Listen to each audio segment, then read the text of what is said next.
We'd like first to start out with a prayer and a pledge. Jacob Grant is going to do a prayer for us, and then Thatcher Simmons will do a pledge. So if you want to come up here to the mic, Jacob.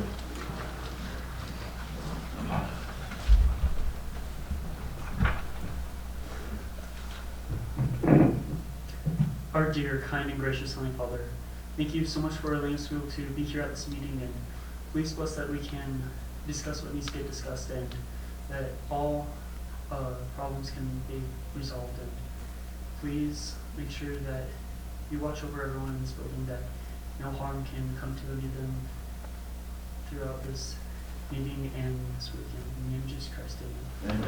Amen. You want to come up here by the flag?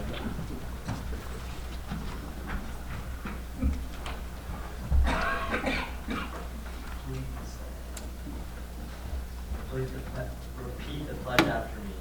I pledge allegiance to the flag of the United States of America and to the republic for which it stands, one nation under God, indivisible, with liberty and justice for all.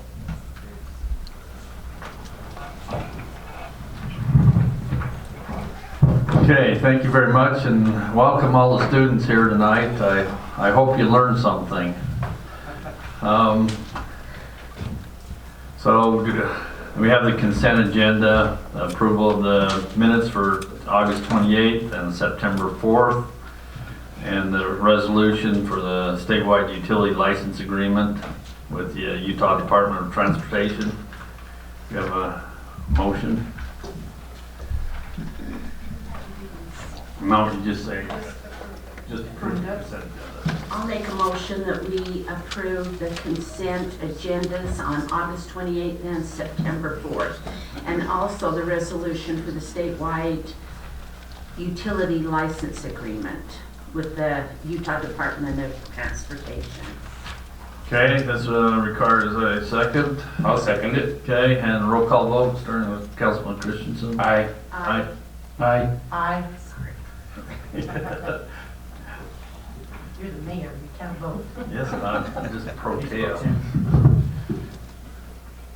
Okay, now it's time for public forum, and this gives anybody that wants to come talk about something that they have any interest in talking about. We ask you to keep your time to 3 minutes. So if anybody has something, they come up to the mic, state your name, and tell us what you have an interest in.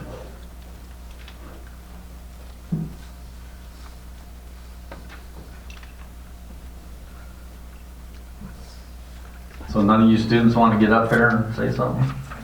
Get an A+. Okay. Yeah, we'll give a shout out to Morel. Not only did they come, they participated.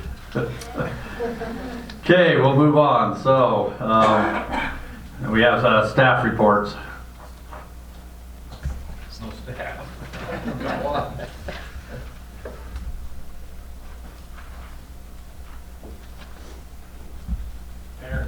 Mayor Pro Tem and Council, there's not too much to report in the Recreation Department, but as you're aware, we are winterizing the pool. We're going to be pulling out a few of the pumps and getting the bearings changed out here this fall as preventative maintenance.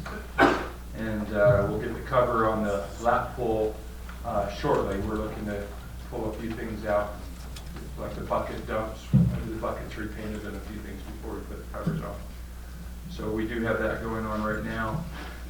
For the public, we are wrapping up soccer. I think a lot of you have seen that. We have obviously tackle football practice going on here daily.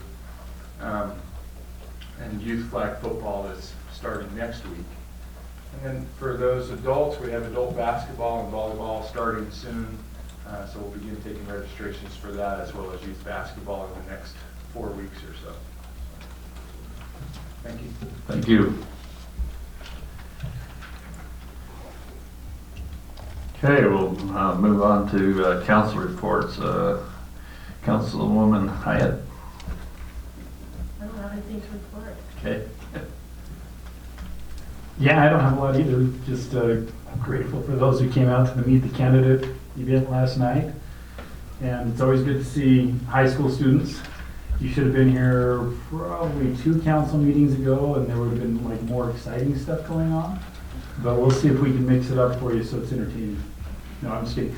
I always enjoy it when the youth come, whether it's scouts or whether the high school kids. It's good to have you here. I don't have anything either, but I want to thank the chamber for the Meet the Candidate night last night. Like Doug, I wish there had been more people there. Then I really would have been nervous, but I want to thank them. Okay, I just have one quick thing is for our golf event on October 2nd, we have 27 teams signed up now, so we should have quite a few people there. It should be a really good event, so I'm excited about that. Oh, well, I really enjoyed the Meet the Candidate last night.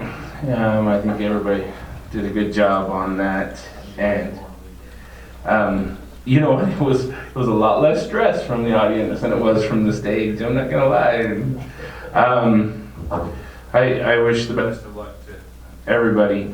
As well, though, we kind of had a little situation in the public that kind of frustrates me a little bit as we try to encourage businesses and shop local, and kind of had some falling out that was seen by a lot of people throughout the south end of the county. And we always need to remember that as businesses that everybody's watching, and that it's important to always keep our best foot forward, and hopefully that we can rebound from it. And I'm not going to go into detail because I don't want to sling anybody's name through the mud and stuff like that. But at the same time, just always remember that life is stressful, and that we need to do our best to keep business local. So anyway, otherwise I think we're doing great. I'm excited for the cooler temperatures and fall.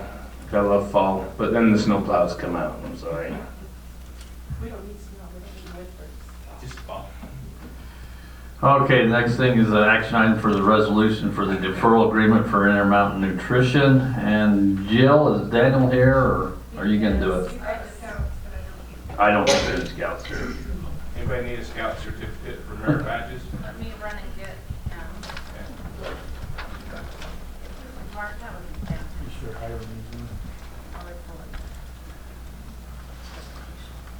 Really fast tonight. Just lost. You don't make it certain. Can you see that? Anybody notice what the average age in this room is? Quite nice. Now they brought it way down.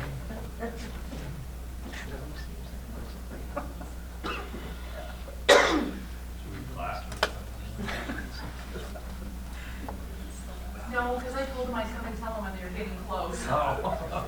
Way to go, Gail. The mayor's not here, so we're going fast. I don't even know if he's taken over.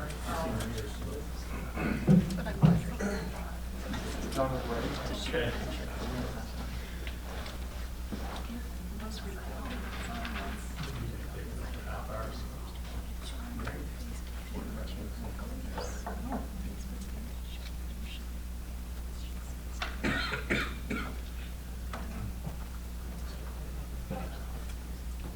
I'd go to you, Jill, but Daniel has all the rest of them, so.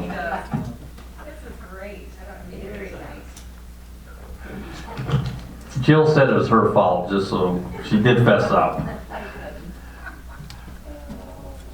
So Daniel, we're on the deferral agreement for Intermountain Nutrition. So where first. are all the Boy Scouts? None. No Boy Scouts, no staff, no mayor's awards, no business of the month. So we're throwing Jill under the bus, but it's really the rest of staff that needs to talk. As of already, they have Mr. Morrell's students recite all the amendments. Yeah. They can do it, they're pretty good at it. He's pretty good at getting them to understand them, right? Look at that. Yeah. The term, yeah. So I did all 3 of these presentations in the last 10 minutes. Okay, go for it. So if there's a slide in here that doesn't belong, I'm sorry. Okay, and if there's a spelling error, I also apologize.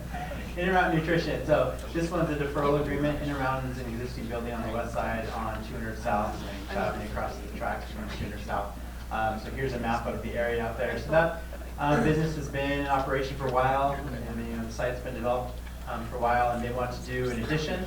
And some of the current conditions don't meet our present requirements, and so they've requested a deferral. And it differs slightly than what I put in the staff report. I found out in our staff meeting in one regard. So the things that, I guess I should say, the things that are required, so utility hookups, sewer, culinary water, pressurized irrigation. I was under the impression that the culinary water line ended halfway across the property, because that's what our GIS map shows. I was told, and maybe the owner could confirm this, but that the culinary water extends all the way along the frontage. But then the other conditions are that the sewer falls short of the property line, and so they're on a septic. And the pressurized irrigation also does not quite meet the property line, and so they're not on the pressurized irrigation system. They are on strawberry water. So those are some of the main things. Also curb gutter, sidewalk, all of that's required, as well as the asphalt tie-in, so any right-of-way improvements. My understanding is right now they're already working with the engineers and moving forward with that, so that's not going to, they're not proposing that that would be deferred. I know one concern from staff is pressurized irrigation is close, and if that gets deferred, but they do the right-of-way improvements, then when they do the pressurized irrigation, it would cause that to be torn up, but that again would be the applicant's choice. So they'd have to pay for that. So I guess that's not so much. I guess that was just something that staff wanted the applicant to be aware that if that gets deferred, that could be a con. But that doesn't mean council shouldn't defer pressurized irrigation based on that. So some maps here. You can see here a bunch of utility lines here. This one I think should clear it up. The sewer line ends, so the terminus is where that green circle is. The pressurized irrigation is that purplish line where that purple circle ends. Culinary water does go all the way across the property. That's a blue line that you might be able to see, you might not.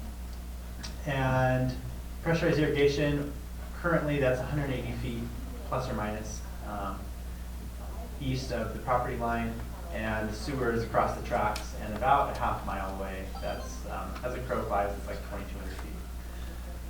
So, any questions about those conditions? I guess first. Yeah, why should we defer it? So yeah, the applicant's requesting a deferral, I think mainly because of cost. And what I understand is the applicant's here, so yeah, so we'll be able to hear directly from them. They are currently on a septic. The upgrade to the building, my understanding, would require an upgrade to the septic and a large addition to the septic, so they'd have to work with Utah County. That's not regulated by the city, but by the county, so they would need approval. So if the county does not approve the septic, then of course the septic option would be off the table. And right now, Utah County has not approved anything, is my understanding, so they would still need to go through that process. So it would be kind of contingent on having the approvals from the county, and they could probably speak more to that. I believe, yeah. You are correct. Okay. So I'd like to hear from them. Okay, do you have any more questions for me before you wanted to? Yeah, they're putting the building on what size square foot building, and what's the purpose of the building? That's why we're doing the deferral, right? That is correct. Also, the property is a lot larger than the yellow square. Yes, much so we're all bigger. clear. It continues far south. I just noticed that looking at that image again, 10 minutes. Yeah, so why don't you ask them about what they're using, or how they're going to use that addition and the exact square footage. I have it somewhere, but I don't have it off the top of my head. And then with the addition, we will have to look at parking and other on-site improvements. So Daniel, what's the red line that comes through the green? The red line would be power. Oh, okay. Yeah. Got And it. the blue line's the culinary. Okay. So Ryan, do you want to come up and address the Can council? I ask a question while he's coming up? So the pressurized irrigation, is it designed to handle more growth if we have them on? Like we just updated, is that been calculated into, I mean, don't you guys use a fair amount of water? Oh, yeah. Yeah. It's pressurized irrigation. Pressurized irrigation would just be for all the landscaping. Okay. But see, they're using culinary right now to do their Right. landscaping. Oh, that's expensive. That's what I'm thinking. You have strawberry water, right? Anyway, why don't you come up and, you guys need better answers. Hi, Ryan Gledhill. I'm the CEO of Intermountain. Just to answer your question on the size of the building, it is going to be approximately 42,000 square feet. It will be strictly warehouse that we'd be using that for. We right now have, and you can see some of it in this picture here, all of those white, there's about 65 trailers on the property right now that we're using for storage, just because we've already outgrown the building, and that was one of the reasons why we picked this lot, is because it had a lot of growth potential. This is our fifth building in the 7 years that we've been in business, and we didn't want to move again. So we thought it would take us a little longer to grow into it than it did. We had 80 employees when we started 2 years ago here in Payson. Now we've got about 200, anticipating another 100 addition by the end of next year, so we should have north of 300 by then. But yeah, we just need some more warehouse space pretty urgently. So what questions can I answer for you? Well, I'm just kind of a little bit, I question the sewer issue. A half a mile is a long ways, and I can see the cost prohibitiveness of that for sure. But I would like to see the application through the county before we even consider the deferral, because they're not going to. So we have had the county out, Okay. and I walked the property with, his name is leaving me now, it was the, Jason Garrett. yeah, it was Jason, thank you. And we walked through and showed him where we would put the new septic system. And he said that the county wouldn't have an issue with that. Obviously, that's not formal approval. But we showed him our plans and where everything would go, and he said that he didn't see that they would have an issue with that. So we do need to submit something formally to them for sure. That's considered with the application submitted. Oh, it has, okay. So that has been submitted. Okay. Just, So you're just waiting for a return on that. Did you submit it today? Yes. When did they come out and walk through that? they came out about, it was probably 2 months ago. So, on the building you're putting in, you're just gonna have a couple bathrooms, right? That's really all that's gonna be required for sewer, is that correct? Yes, there will be some bathrooms off to the west side there, and then that's where I believe that's where the septic will be as well, where we'd like to put it. What's your projected water consumption if you go from 200 to 300 employees? I mean, you've got to have something for them to do because you're using water. So as far as our manufacturing, the water won't change significantly with the number of employees. We have started using more water recently just because of different products that we've gotten into. We'll have a little bit more go down the septic, of course, with an additional 100 employees. But the amount of water that we're using right now, the vast majority of that is for manufacturing and cleaning. But that portion of the building isn't expanding. All we're expanding is warehouse for storage.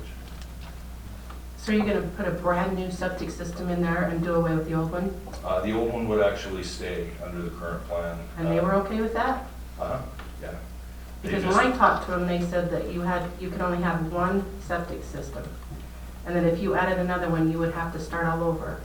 Yeah, that's not what he told me, I guess, but we told him we wanted to keep that one for the existing bathrooms up front and then just add another one for the addition.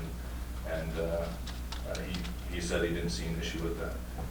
But he may have gone back and looked at regulations, I don't know. Well, because I talked to him last week. Okay, well, that was more recent than I did. And then also, so they couldn't dump your waste here because it has too much BOD in it, so they have to haul it away.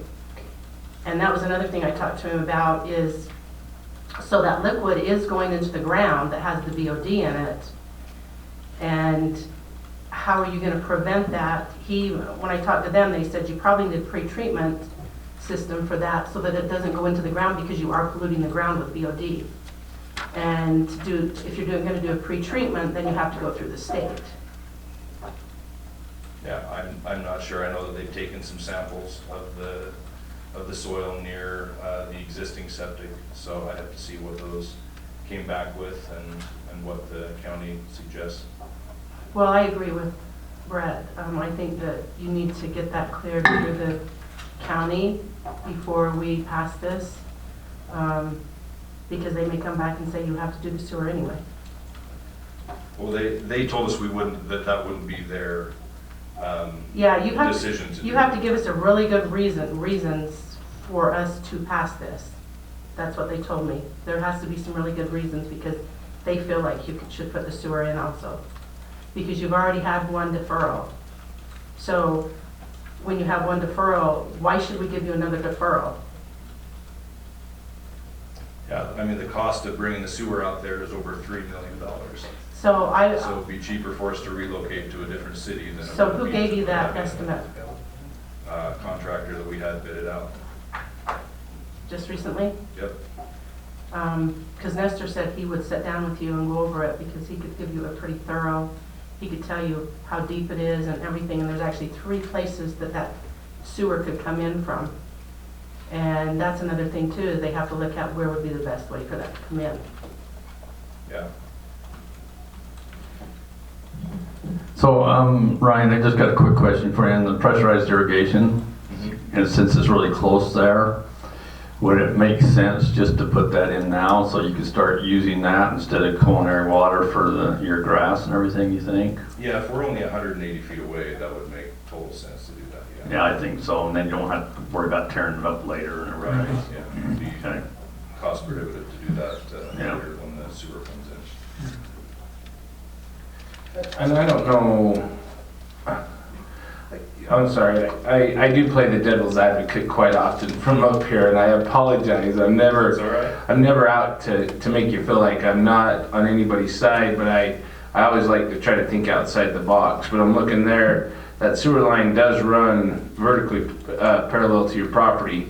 And if we could cut it across at a different spot in the tracks, if Nestor says we can pull it through there and we can get the right of ways on that property, it would significantly reduce your cost.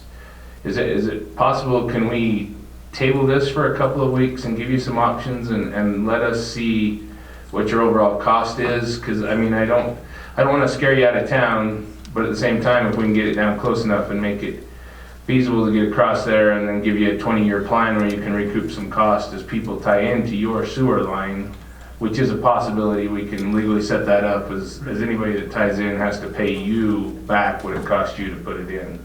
I don't know if you're aware of that or not, but. Yeah, just my understanding was that there was a limit on the number of years that you could recoup that. Yeah, 10 years. 10 years. Oh, I'm sure it would. So, I can't guarantee the growth is gonna hit within 10 years, but with the sewer out there, it would really open it up because that is the Achilles heel in this situation, is that sewer not being on the other side of the track. So, I mean, it could potentially provide us with a great development move forward right there in that area. Hopefully we could get you recouped all the costs, but if we could see those numbers, how much it would cost you for your sewer hookups in 2 or 3 different options, how much the septic system was, so that we can, the best interest of you as well as us. We worry that if we defer this, somebody's gonna come in and buy the piece across from you and say, well, you deferred it for them, we want the same. And before we know it, we're dumping millions of gallons of sewage into the fields. But they already have a fairly high water table right through there, so, but. And also that piece, if you came straight, it's Patterson. I'm sure you could talk to them, they're a developer, they are looking to develop. So they might they would probably piggyback cover with the it. cost. And then I know there's other developers that are doing stuff that are gonna have to bring in their own sewer. Maybe you wanna get with them. I think you need to go talk to probably Jill and see the developers that have to come through anyway. And I think our biggest issue right now is timing.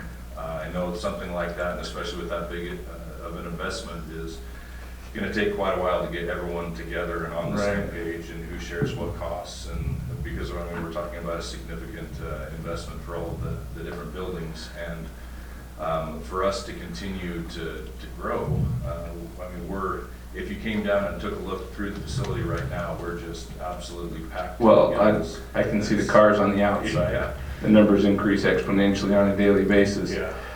So we'd like to get those around to the side and move those trailers to where we can not, have it so packed and. For sure. Everything under the roof. Would 2 weeks totally put you out on your schedule? I mean, we could do a special work session next Wednesday and come back and revisit this after a little bit more homework's been done. Is that? I got some comments if you, Yeah, thanks. before you go forward. One is, Ryan's been talking about this for some time. I always got a bunch of trailers right there. Well, we ran out of trailers for a building. So there's something's gonna be there. And it's between the county and him as far as what happens with the sewer. It has nothing to do with Payson, so we can go ahead and if the county says no, they say no. So it has nothing to do with Payson. Also, I talked to Travis and he said till we get the general plan done, we don't know where we want the sewer, how big we want the sewer, so there's no reason to put the sewer line in right now because we don't know. And we can't give Ryan an answer, so he can't even make an estimate on what it'll cost because we don't know what size of line we need till we get our general plan done, so. And Still months out, right? yeah, it's still months out and Where are we at on that? November, is that the? That was last I heard. We're was still that shooting the for that. release is November. So I talked to Nestor today, and he said that he could put together numbers, and he could look at where would be the best place to bring it out. right, but that's not gonna be part of our general plan. So I think that from my perspective, and this is a great business here in town, and we want to be very proactive in making business work. He will eventually they want to expand, and the next expansion, they're gonna have to have the sewer in, so they're gonna have to do this. This is just a warehouse with hardly any sewer needs. So personally, I think we ought to approve this and let them put the secondary water in, put the curb and gutter in, and defer the sewer. Well, I've done enough construction to know you can't wave a magic wand and have that building out of the ground. Is it possible, Jill, to start that building, have them pipe the sewer out as though it was going to either a septic system or that, and give us a little bit of lead time to see if we can nip that? And if all else fails, we come back to it and we approve the deferral. Otherwise, let's try to tie it into sewer if at all possible. I don't know. That would be a legal question, whether or not that's stipulation.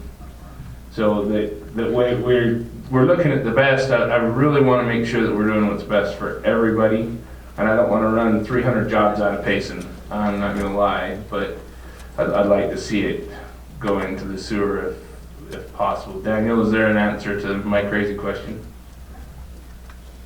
You might have to rephrase your crazy question.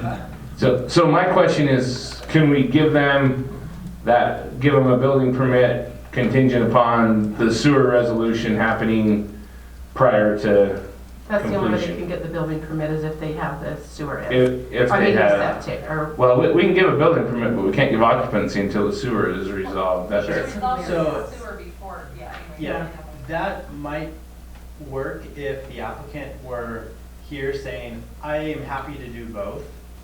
So that way we know if it's not A, then it's gonna be B, if it's not B, it's gonna be A. But that's not the case. In this Right. case, the applicant's asked for the deferral. So if the applicant's willing to say, we'd like the deferral, but if not, then we're happy to do, option B. Yeah, but that- We might be able to do that. You say that and then everybody's gonna go, well, then we're gonna make you do the sewer, and that totally changes things, and I understand why nobody would ever want to say I don't want that. them to get a building permit, start moving along, Right. find out they have to put in sewer, say, well, we don't want to put in sewer, and then why did they move along with the building permit? So Yeah, we they wouldn't can go that start. direction unless they said that.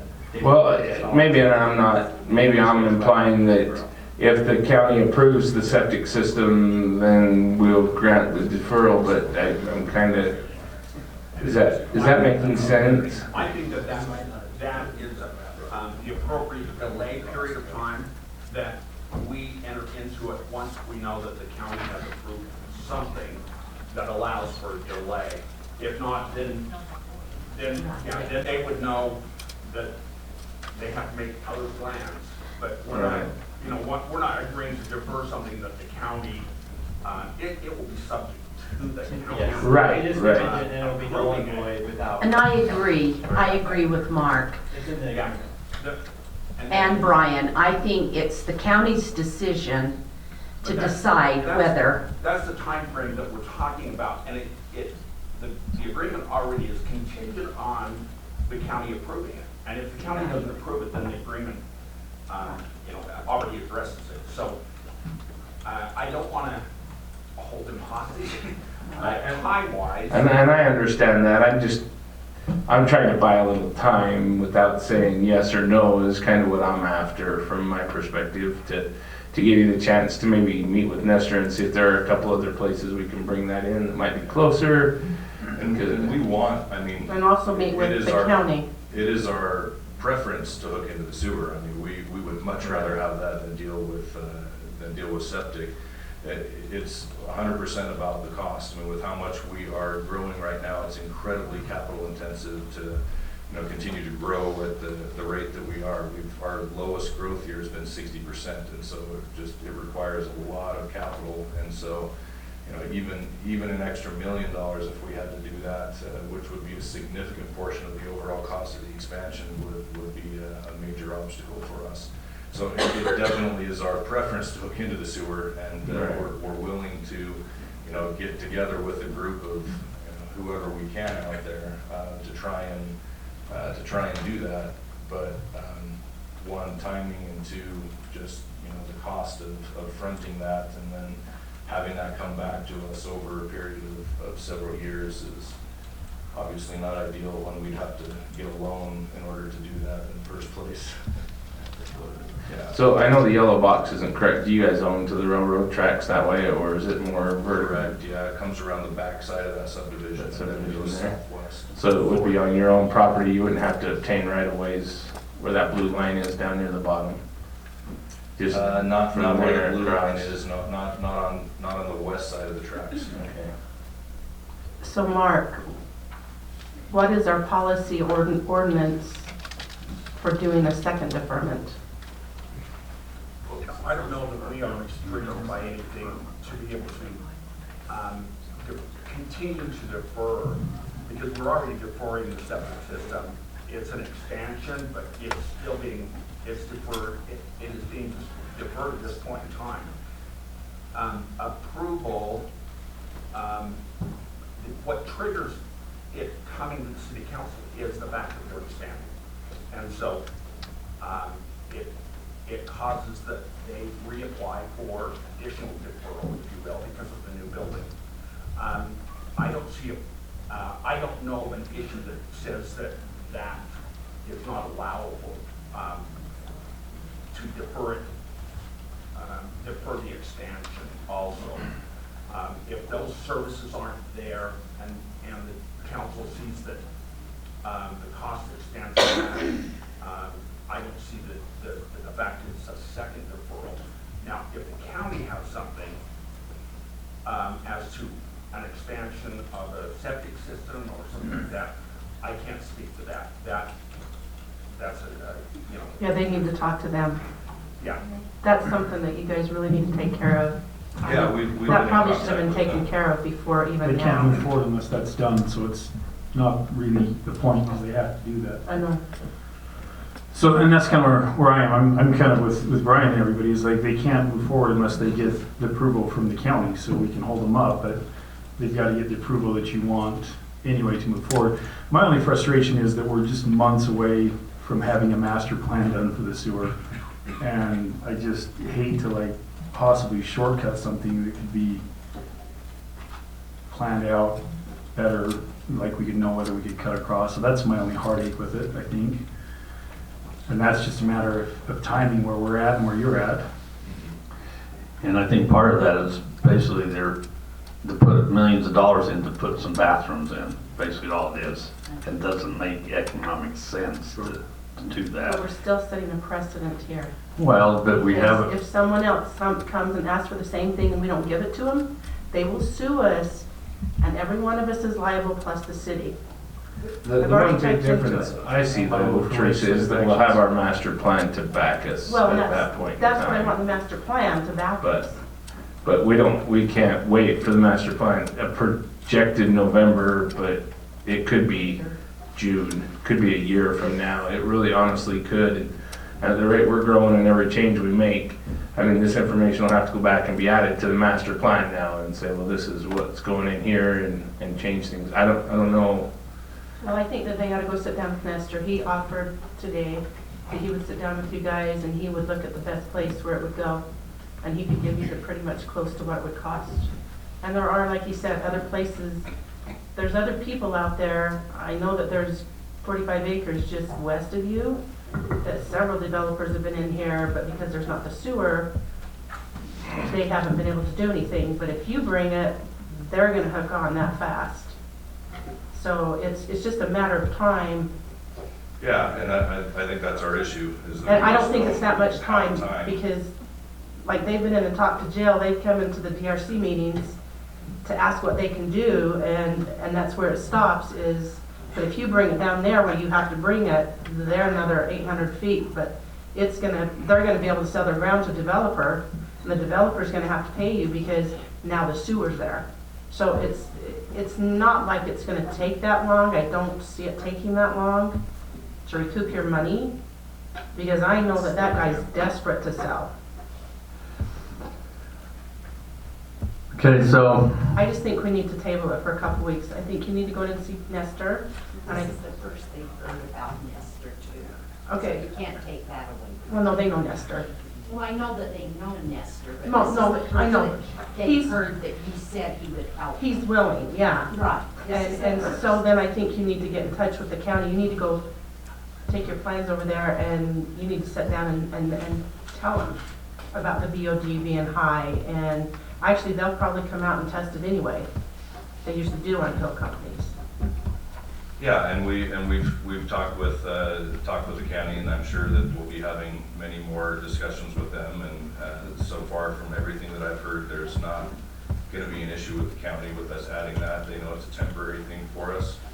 And again, I'm happy to get together with other landowners, business owners on the west side of the railroad here to try and bring sewer, because that would do nothing but help our business for sure.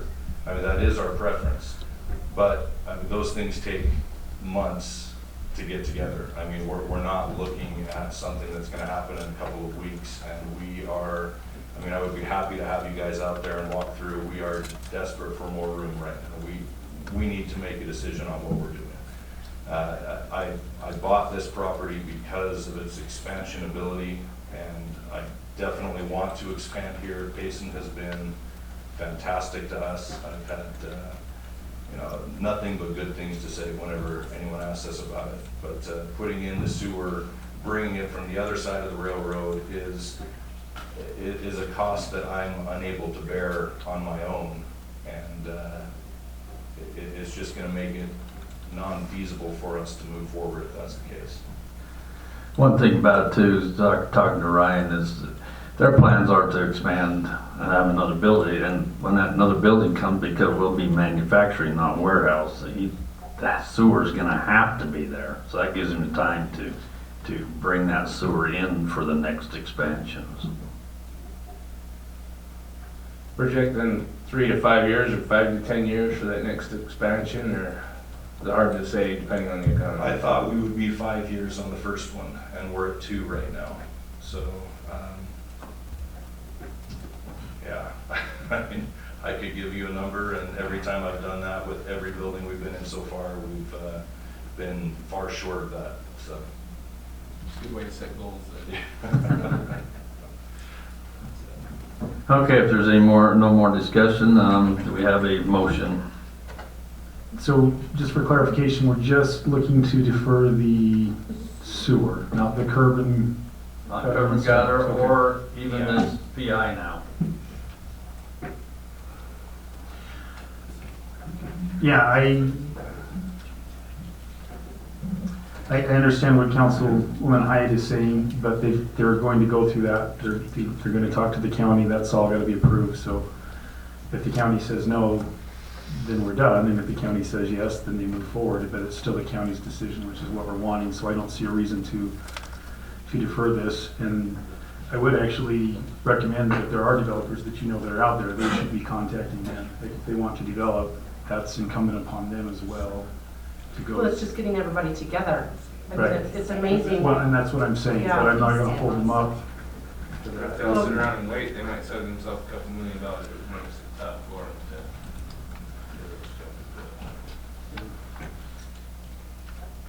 to. Are you gonna make a motion? Well, if I can find it. Jill. You said it, Jill. I know. So I know we've got a list of the developers. Can I come in and talk to you about it tomorrow? Yeah.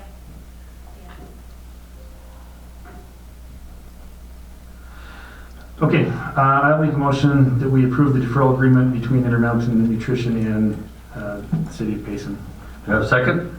Do we need to make it, A question, this evening, we've indicated that the PI. PI, yeah, just add. oh, yes, Was. that the pressurized irrigation will not be deferred. Just sewer. The only thing that is being deferred is the sewer connection, Yep. contingent upon county approval. Do we have a second? I'll second that. It's a roll call vote. We'll start with Councilwoman Hyatt. Nay. Aye. Aye. Aye. Aye. Okay, passes. Okay, thank you very much. Thank you. Okay, Daniel up again for vacation of portion of G. Madison Estates subdivision, Plat B. Okay. This is the one I was working on when I walked in, so we'll see. I haven't seen if I got through it all. So this is a plat amendment. With the plat amendment, we have the vacation of some public utility easements and the reestablishment of the perimeter easements, as well as a cross-access easement. And hopefully we'll see that on here. So zoning map, this is on the east side of town, 100 north, 500 east. You can see here, central commercial zone, these are commercial properties. There's a reception center and a medical office. Those are the only two businesses out there. And the current plat looks like this. So lot 3 is that southeast side that encompasses what is presently 2 different parcels. So you can see on this map, there's, I don't know if I have a pointer, yes I do. There where the doctor's office is? Right here, there you have the doctor's office, and then you have the garden area that is now owned by the reception center. There was, This is Clarion. yeah, Clarion. That's Clarion. Yep, Clarion. And the fertility clinic. Yeah, some dermatology. Okay. And we have what we call an improper subdivision of land, where some time ago, the individuals transferred this section right here, which is half of a lot, without going through the subdivision amendment process. One reason why that's a headache, so public understands and so everyone understands, is we have public utility easements. And so if someone were to go expand a building, that building could cross the public utility easement, which creates a lot of problems. The public utility easement currently runs along the edge of the recorded lot, which is over here, but now it's treated as a lot that goes like that. Plus there's a cross-access easement and stuff that needs to get worked out. So, so you can see here that this is what's recorded, lot 3, but now it's really divided like this, and this half actually was over here with this lot. And this lot is what's called a meets and bounds lot. It's not part of any recorded subdivision. So yeah, you can see here that layout, and I don't have the new proposed. So you're gonna erase that one little red line, right? Just Right. wiggle it out for us. That's exactly what's happening. With that, the utility easement is going to switch from being right over here to being right here. The plat shows that there's a cross-access easement over here. It also shows where the sewer line comes across. And that's most of everything. So essentially, it's a property line adjustment, but because it crosses over an existing subdivision, it has to go through this process as a plat amendment. Correct, and because it's a small plat, all the owners were able to sign it, so we did not have to go through the public hearing process where we had, notices sent out to all the neighbors and whatnot. So it's a much more limited process. but because of the vacation of the easements, we had to notify the utility companies. I've heard back from 2 of them as of right now, and none of the utility companies said that they have any facilities there. So as of right now, what the city's understanding is no facilities will need to be relocated. So it should be pretty clean. And that's about it. The applicant is not, I don't think there's anyone representing the parties here tonight. So any questions about this one? Okay, it's just doing cleanup work. Let's see if this next slide is correct. Amendment vacated, that's what I was typing when I walked in here. So the required approvals, so plat amendment and vacation of public utility easements, and that would be it. And then it's a G. Madsen. Does that need to be in the, do we need to say an amendment to plat B of G. Madsen? I think it says It's right here. right here. I- Put it on the agenda. Okay, I can get it. So I'd like to make a motion that we vacate the portion of G. Matson Estates subdivision plat B, including utility easements and creation of G. Matson Estates subdivision plat C. I'll second it. Okay, motion, so this just is, not a roll call, so all in favor? Aye. Okay. So, You're up again. So this is the ordinance change for Title 19 zoning ordinances. yeah, there are 2 of them here. So the first one is an entirely new ordinance, and this is the senior housing overlay. That would be, yeah, I saw Mr. Holdway here. He was here. Yeah, he was here. Maybe he went outside to talk to Mr. Holdway. So Jill might find the They applicant. went outside. Yeah, so, yeah, we'll all go through. So this went to planning commission a couple times, so this slide, there might be some minor adjustments. So, key points here in this ordinance. This ordinance allows for senior housing, so deed restricted 55 plus, to be built as an overlay. So you'd still have to have legislative discretion. It operates like a zone change. It's project specific, so it's tied to the proposal. If you don't like what's proposed, you don't approve the overlay. So that's how that works. So a lot of legislative discretion here. There's a project acreage minimum and a maximum to keep it so we don't have a lot of these tiny projects and so we don't have huge projects. The units per acre, up to 30 units per acre. I don't know among council who came out to see the product of the applicant. That is in line with this ordinance. So Isn't the one that was this is in the same one, that's in Linden. Linden? I think we all 5 were there, weren't we? I didn't feel. Oh, It was really nice. there's the 3 of us. Yeah, And it's an apartment complex, smaller 2-3 bedroom apartments. They're tall, 4 stories, right. just so. So when we think They're of. tall for 55 plus, they're vertical? Are they 4 stories? They were 3 and 4 Oh, stories. it's not like a single unit that's 4 Oh, stories. no, it's an No. apartment. It's like It's an apartment complex that's each floor designed is for its own 55. patio. It's- Yes. Yeah, you can get in with a wheelchair everywhere. So the 30 units per acre comes out quite nicely because the units are a little smaller. So that number may seem intimidating, but on the ground it works pretty well. Then where it's allowed, the current proposal is for it just to be allowed within the PO, so that's professional office zone, not any of the other commercial zones, so it's pretty limited in where it could be applied. The parking ratio, the Linden ordinance was only 1 or 1.1 stalls per unit. What's being proposed with this one is 1.4 stalls per unit. That's based on the experience of the applicant with the Linden product, that they needed a little bit more parking. So that 1.4 stalls per unit. Maximum building height would be determined with the overlay. So again, this is one of those heavy legislative discretion moments where if we don't like the product in terms of its design, its massing, anything like that, you simply don't approve the overlay. So we discussed this at length with the planning commission and determined that that was the best route rather than to come up with an arbitrary number. Same with RV storage. We felt like some products we would need to require it. We felt like some products we might not need to require it. And so again, just putting everyone on notice that when we go through the legislative process, that's something we'd be considering, but it's not a requirement within the ordinance. Architectural design, some minimum standards would be to be consistent with that RMF, so residential multifamily zone, which has some requirements with some of the wall articulation and materials, but again, it states that the elevations need to be submitted with the overlay. And so if they can't provide their elevation, we would approve the overlay, and the overlay would be tied to that specific product and those elevations. And then the ordinance does say unified ownership.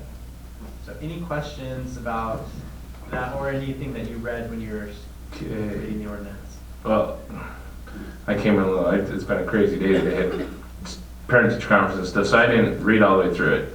But, so this is just establishing the ordinance for an overlay. It's not a particular area, not a particular product. Somebody is in line, they have something in mind that they want to do with this. But that's not this. But it's not, this isn't, that comes back as an approval process before the overlay is in place. So when we say, okay, we have this as an option, they can come in and pick this. My heartburn comes from that parking ratio, 1.4 stalls per unit. Can we put that as a minimum? As 1.4, so that if it comes in and they say, but it says 1.4, and we say, yeah, but we're finding it's got to be 1.8. I would like that minimum in the worded ordinance, that. but In the ordinance it does. I will double check, because that is, we don't want to restrict it. That's pretty much the only heartburn. And so unified ownership means that it cannot be sold as individual condos in a building, in a high rise. That is correct. Okay. And we have legislative authority to approve parts of this as it comes in, correct? It's not like all or none. What was the question? On the overlay, we don't have to accept all of it. We can say, well, like we have legislative discretion when it comes in to say, So when they try we're to use okay this with this, overlay, but not this. yeah. Sure. So with the. Like we want more parking, to use Councilman Yes. Christian's example, but we're good with 30 units an acre. An overlay operates different than a zone change, in that with a zone change, they can do anything they want that's permitted under that ordinance. With an overlay, we're saying it's tied to that project and approval specific to that project. And so if they say we don't want to do 1.7 or 2 parking spaces per unit as the council wants for that specific project, the council simply denies the overlay. They can't do a bait and switch and get an approval for a project at, say, 2 parking stalls per unit and then drop it all the way down to 1.4 just because that's in the ordinance. So we where the can't RV tie storage it. may or may not need to be there, they Correct. may come in and say, we're not doing that, and we can approve it without the But storage. if you require RV storage, they can't go in afterwards and say, well, it's not in the ordinance, we're not going to do it. So you can require it for a specific project, even though the ordinance doesn't have that requirement. And I checked, Councilmember Christensen, it does say 1.4 parking stalls or greater. Okay. So for a specific project, we could ask for more. So I have a few questions for you. Why did we put this in the professional office instead of an RMF zone? A multifamily zone instead of That's a a good professional question. office? Yeah, That so- doesn't make sense to me. Two different answers. One is we looked at other zones in general. The zones that we looked at that would naturally occur would be the central commercial and the general commercial or the highway commercial, because we have upzoned a lot of properties to those zones already. And that was discussed at a planning commission, and the sentiment from planning commission was, if it turns out that there are properties that just make a lot of sense within the general commercial, we can just amend this ordinance to allow it in general commercial.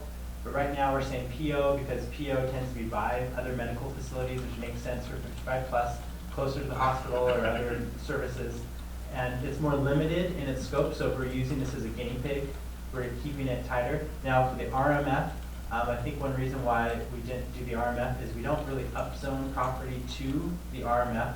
We keep it as a base residential zone or a commercial zone or something. And when an applicant comes in with a project that is multifamily, we will then upzone it.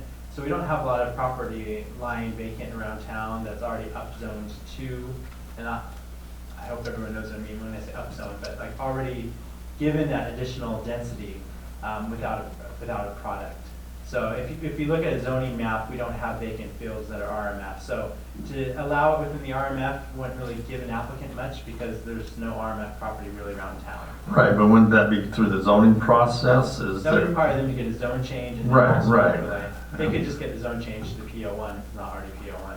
Right, but I'm just looking at PO1. I'd rather have that big professional office instead of everybody coming into our PO1 and say, now we can put these in there. I'd rather have them up changed to an RNF and have that zone so we know what's going in there. So if it's PO, I can do this, Yeah. and I can go wherever I want in all this PO zone. That would make sense. I think from the planning side, we were thinking more, the RMF is going to be closer to other residential or closer to freeway interchanges or other commercial, where the PO is going to be closer to medical facilities and hospitals. So that's why we started with the PO. Now, if we want to expand it and go to the RMF or a commercial zone, we could explore that. But that's why we started with the PO1. Well, and council has the ability to say, no, we need to keep this for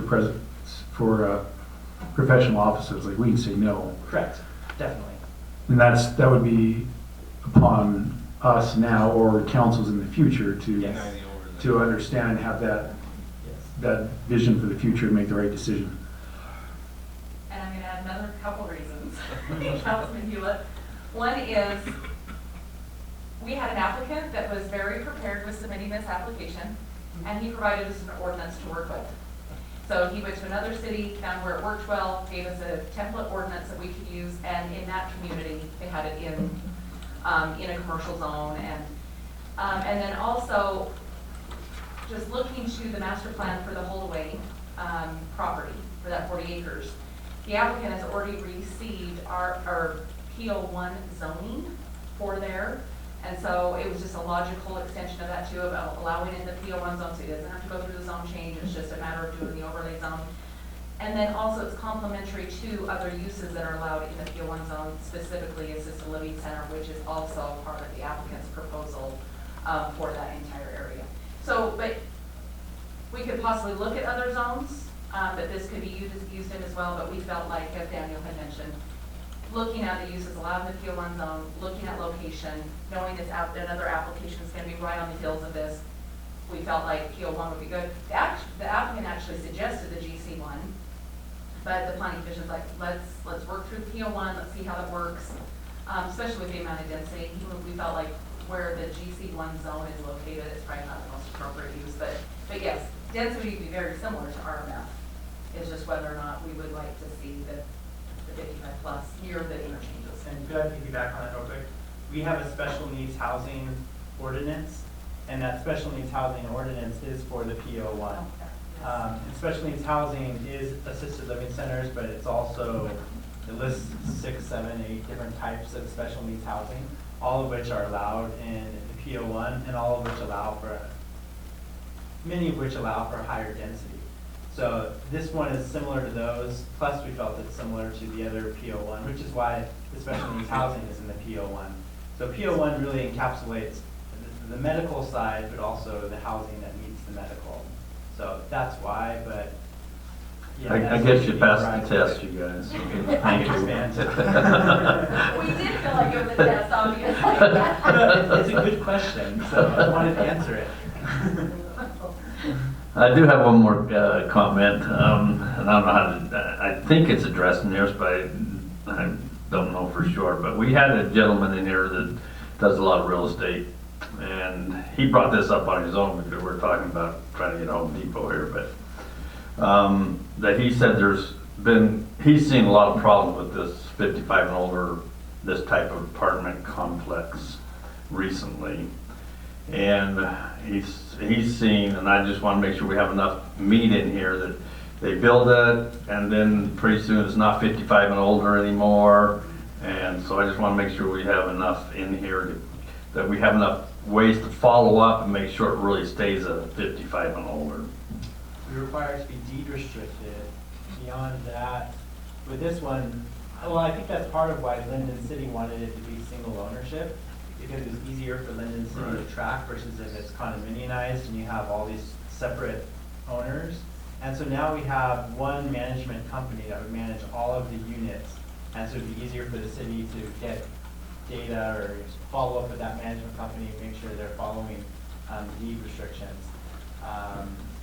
Beyond that, I don't know if you have any insight. We did have that question when we went over there. We specifically asked it when we toured the facility and said, I think it was the property manager that was kind of giving us a tour at the time, if I recall correctly. And they do have a clause in their contract that somebody under 55 can live there under certain conditions. And that little bit of a gray area makes me slightly nervous that you get a 75-year-old widow and her kids and their kids all show up and move into the place and with it being deed restricted. But is there, it is That's addressed in here. You It's can't have outlined. anybody under 18 living in the, Yeah. okay. There are very strict guidelines actually in the ordinance itself that outline how long you can stay after someone passes away, if you were a spouse that's under the age of 55, or if you can have kids and under what circumstances and all that Okay. kind of stuff. So it's all been, you dotted all your I's and crossed all your T's. You guys got this test down That's pat. auxiliary So- reading. so, going back to that, one place I read there's like the 20/80 rule, 28% can be, you know, not 55 and under, but as I read through this, it looked like every Yeah. place had to, okay? So I can address all of those when Yeah. Would you like Jeff to speak? Yeah, and while you're coming up, I just had a question that you'll probably answer. You can come up. Okay. That I'll just ask the question while you're coming up and whoever can answer it. But so city has the right, if it's a single property, like, do we get access to their records to see who's living there? How does that work? Is it just on their honor, like the property says, hey, I promise there's only people here that are 55 plus, or do we have the rights to access their private records to show? Totally right. Part 2 of the test. Part 2 of the test. They told me, oh, it's going to be a long agenda. You can get there at 7. I thought, I better get there a Short little agenda before today. 7. So I'm glad I got it when I did. Yeah. So lots of questions. Well, I'll address that one first. You know, LIFO, last in, first out.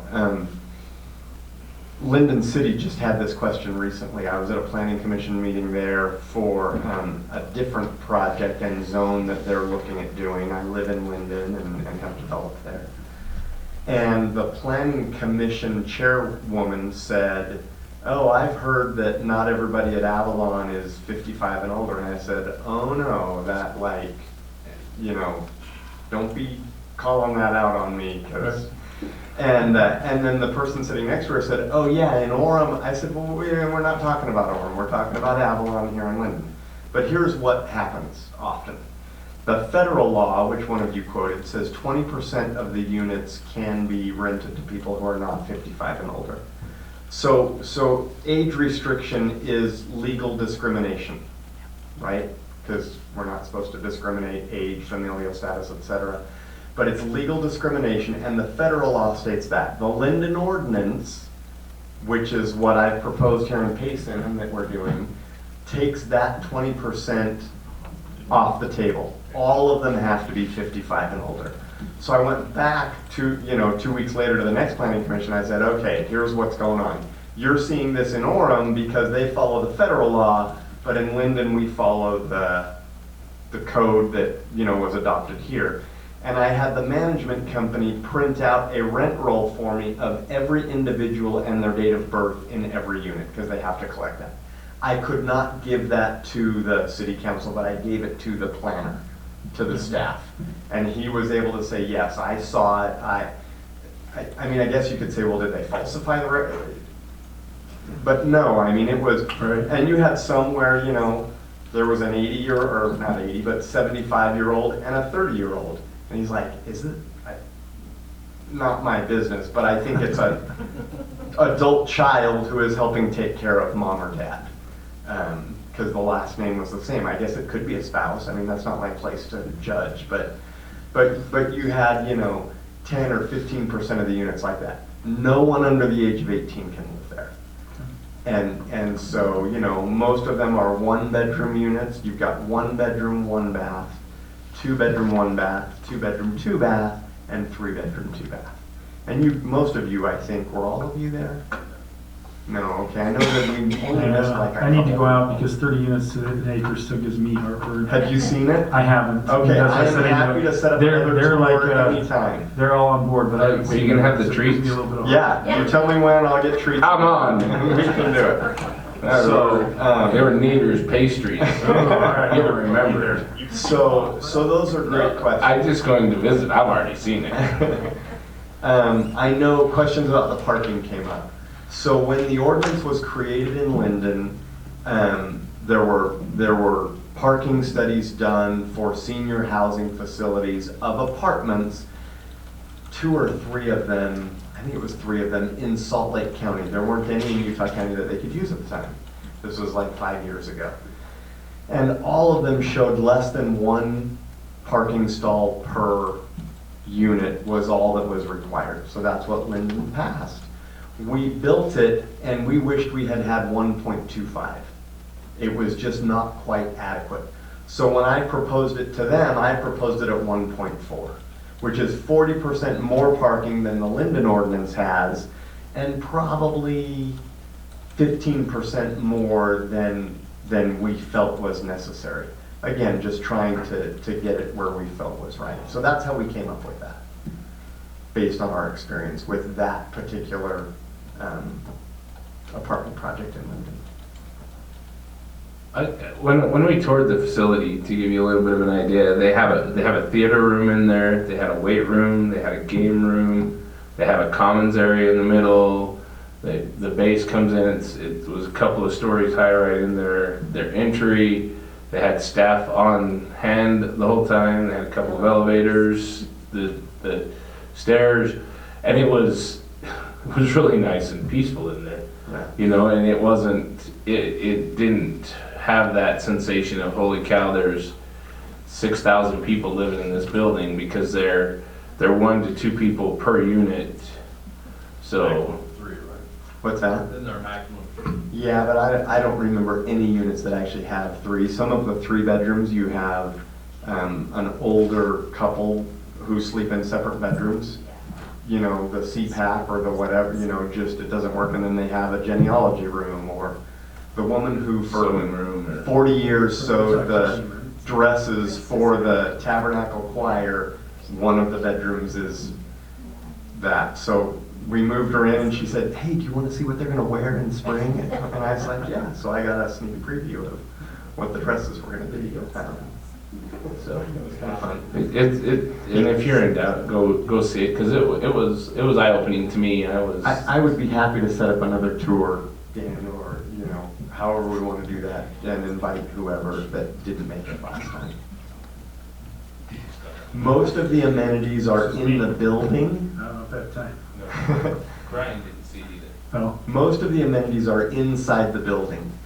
There are no playgrounds or, you know, I mean, there's nothing for children per se that would be There was an outdoor pavilion outdoor pavilion with a couple barbecues and stuff like that. some garden boxes. There's a dog park, basically similar amenities that we would do here.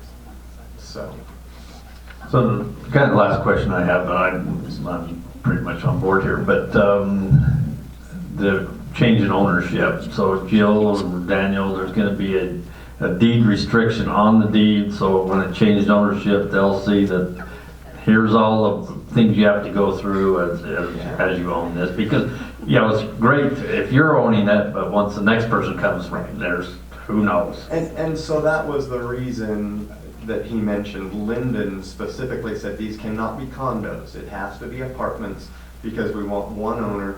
To get this density, you have to have a full-time on-site management company, which is 8 to 5 Monday through Friday, not 24-hour care like an assisted living. So that they know it's professionally managed, there's one group to deal with, one owner to deal with, etc. And so that was important to them. The PO1 zone, you were discussing that kind of as I walked in. I think Jill and Daniel covered exactly why it was done that way. It's a 4-story building, and so the massing of the building is more similar to what you would find in a commercial zone. And so that was one of the reasons that it was done that way, that, well, you could have a 4-story medical building, or you could have this 4-story apartment building, and it doesn't change kind of the massing and the impact on that parcel. That was one of the things that Linden liked. Linden does not have the PO1 zone, and so theirs is the general commercial zone. But the great thing about an overlay, and I know this is what and the mayor's not here, but what he loved about it, it does not open Pandora's box. So this zone as an overlay could be applied to a parcel in the P01 zone, but it is not a given. It's not every developer or anybody who wants it has to come in and say, hey, we want to apply it here and here's why. I think it's been 5 years in Linden and there are 2 parcels that have had it applied in that entire 5 years. Mine that we developed and then another one, and that's it. And so it doesn't open Pandora's box or make it, crazy. But we love here, like they described, that it's right next to the skilled nursing, it's right next to the hospital, within a block and a half or whatever. And it makes sense for that area.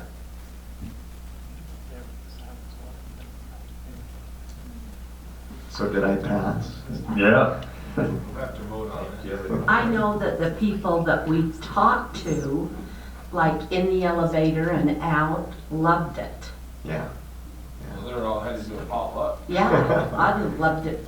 It's been a great community, and in Linden, and I don't live in Payson, I don't know it as well, but most of what is there have been half-acre lots, larger lots, even horse property, etc.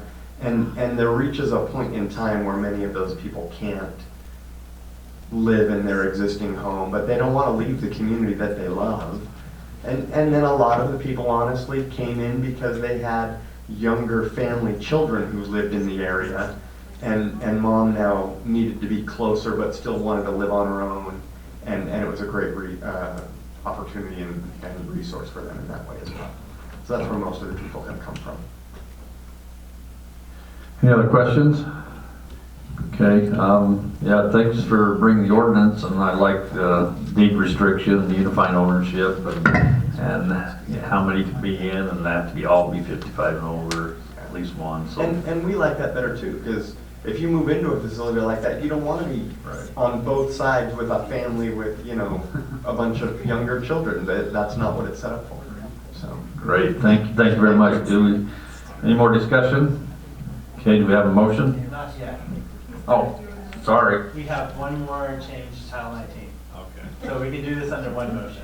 Okay. Sorry. The other The other one's really easy. Business Park Development Zone, BPD. Land use transition and setback changes.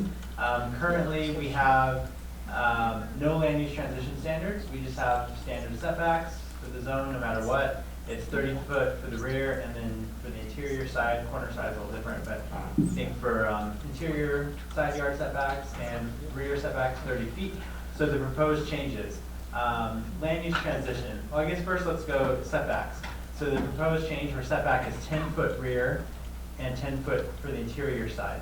Now that seems close when you have a land use transition and BPD abuts residential. So we do have a land use transition standard that keeps a 25-foot setback. However, if there's at least 100 feet between the building and the residential primary structure, then that can be maintained as long as, or that setback can be reduced as long as we're maintaining 100 feet of separation.